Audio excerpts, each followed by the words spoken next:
Os vilões que só os X-Men podem derrotar. Existem vários super vilões aí e heróis poderosos o suficiente para enfrentar os mais poderosos vilões da Marvel, mas alguns inimigos não podem ser derrotados sem a ajuda dos X-Men, seja por serem super poderosos ou mesmo por habilidades específicas necessárias para derrotar cada um deles. A gente vai analisar e destrinchar essa lista hoje de uma forma bem diferente.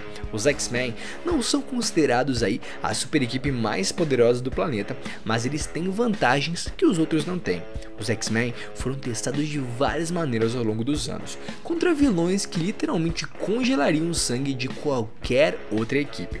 Na verdade, os X-Men enfrentam e derrotariam inimigos que nenhum outro time ou herói poderia fazer isso, seja no universo 616 ou em outro universo ou mesmo um futuro alternativo distante. Alguns de seus inimigos não estão interessados em caçar outros grupos, tornando os X-Men seus únicos alvos, seja lutando contra esses inimigos como esses ou com forças que ninguém mais pode lidar. Esses testes fizeram dos X-Men a força de combate única que são hoje. Mas olha só. Número 10. O Reverendo Stryker purificando teria como alvo apenas os mutantes. O Reverendo Stryker e seus purificadores não são inimigos particularmente poderosos. Eles geralmente realizam seus objetivos mais através de números ou ataques furtivos do que qualquer outra coisa, algo que ajudou em sua fúria assassina contra os mutantes. Como o Reverendo Stryker, os purificadores visam apenas mutantes. Esses mesmos mutantes são os únicos que poderiam derrotá-los. Os Vingadores nunca tentaram parar os purificadores, embora provavelmente pudessem se fosse necessário. Como os purificadores permanecem obstinados em seus ataques, o tal encontro parece improvável, já que eles são um problema dos X-Men e felizmente os mutantes heróicos pararam os purificadores todas as vezes que eles tentaram fazer alguma gracinha. E agora a gente tem a Iniciativa Oryx, que tem vantagens que só os X-Men podem superar. Olha só, a Iniciativa Oryx é um grupo que parece ser fácil para os outros heróis derrotarem, mas as aparências podem enganar. A Iniciativa Oryx é uma coalizão de agências secretas do mundo, incluindo os aliados dos Vingadores, até mesmo como a SHIELD, e que trabalham juntos para acabar com a ameaça mutante à humanidade. Enquanto os Oryx não atacariam os Vingadores, ou mesmo aí os de Elite, eles têm informações internas da SHIELD e sabem até mesmo como derrotá-los. Outras equipes de heróis não teriam como alvo os Orcs, já que miram em Orcs significaria se opor ao governo do mundo. Os X-Men, sendo parte de uma nação soberana que está em guerra com os Orcs, têm esse problema. Além disso, os X-Men têm acesso a mutantes com poderes que os Vingadores e outras equipes não poderiam igualar. A gente está justamente aqui falando da Jean Grey com seus poderes de Fênix Negra. Mas olha só. Número 8. A Besta Apocalipse, que só foi detida pelos X-Men. 100 anos após a morte de Jean Grey nas mãos de Xorn, o mundo era um lugar desolado e basicamente sob o controle da Besta Apocalipse. Ela havia destruído todas as equipes de heróis através do poder dos seus exércitos geneticamente modificados. A combinação de Hank McCoy e a forma de vida bacteriológica conhecida como Sublime provou ser quase imparável.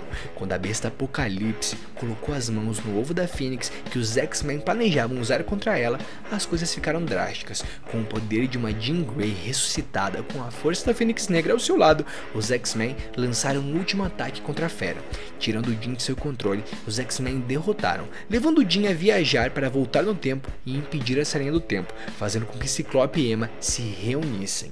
Número 7. Os X-Men têm uma vantagem única sobre a ninhada. Olha só, Wolverine carregou os X-Men várias vezes ao longo dos anos. Uma das mais importantes foi a primeira aí, durante o primeiro ataque da ninhada.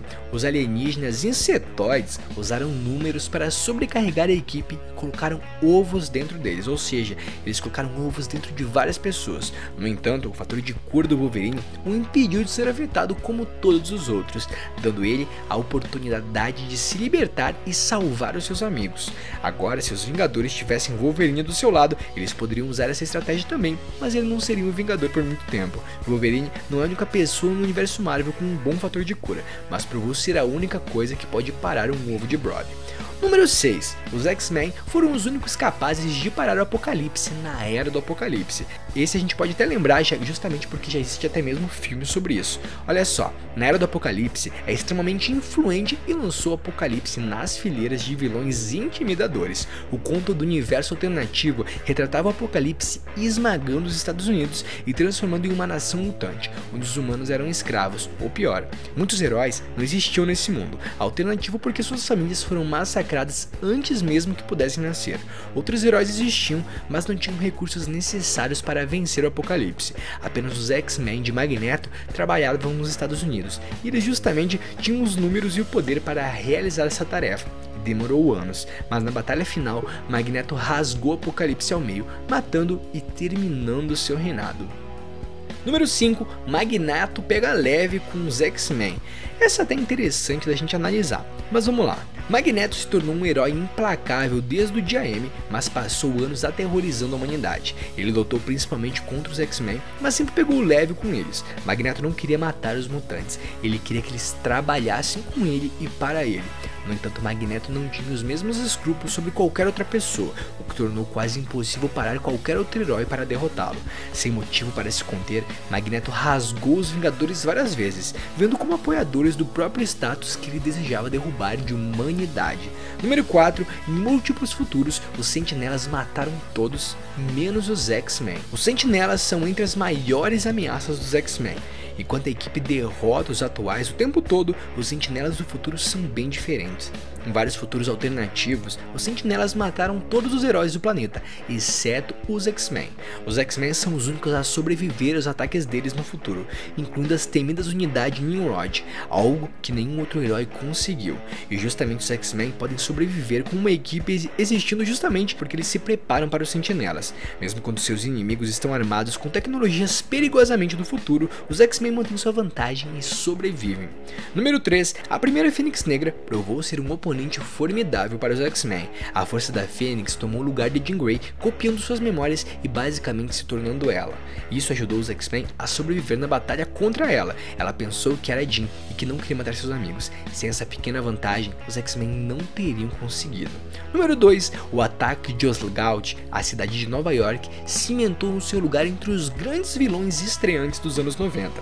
O paraíso psíquico, nascido quando Xavier limpou a mente de Magneto, provou ser um inimigo mortal, e a primeira batalha contra ele se resumiu aos heróis humanos absorvendo suas energias e os mutantes eliminados. A batalha posteriormente retrataria os X-Men no centro do palco contra eles também. O maior problema dessas batalhas justamente é porque eles são heróis e que podem ter certos aspectos psíquicos e que dificultam muito na hora da batalha. Número 1, os poderes mentais do Rei das Sombras sobrecarregariam qualquer um que não fosse um X-Men. Aqui dentro do canal, a gente trabalhou justamente sobre o Rei das Sombras, sobre o Shadow King, e a gente tem vídeos aqui que até mesmo bombaram, né? Tem mais 100 mil views, então sugiro vocês a verem. Mas olha só, o Rei das Sombras está entre os inimigos mais poderosos dos X-Men. Ele não é uma ameaça física para eles. Amarra Farok não precisa de lutar. Seus poderes mentais o tornam formidável. O Shadow King provou ser capaz de desafiar o Professor X em combate psíquico e é um mestre do plano astral. Sem os poderes telepatas dos X-Men, eles provavelmente teriam perdidos, e nem mesmo a Jean Grey teria algum poder contra o Amarr Farok. Mas e aí? Eu vou ficando por aqui, quero saber o que você achou. Valeu, falou!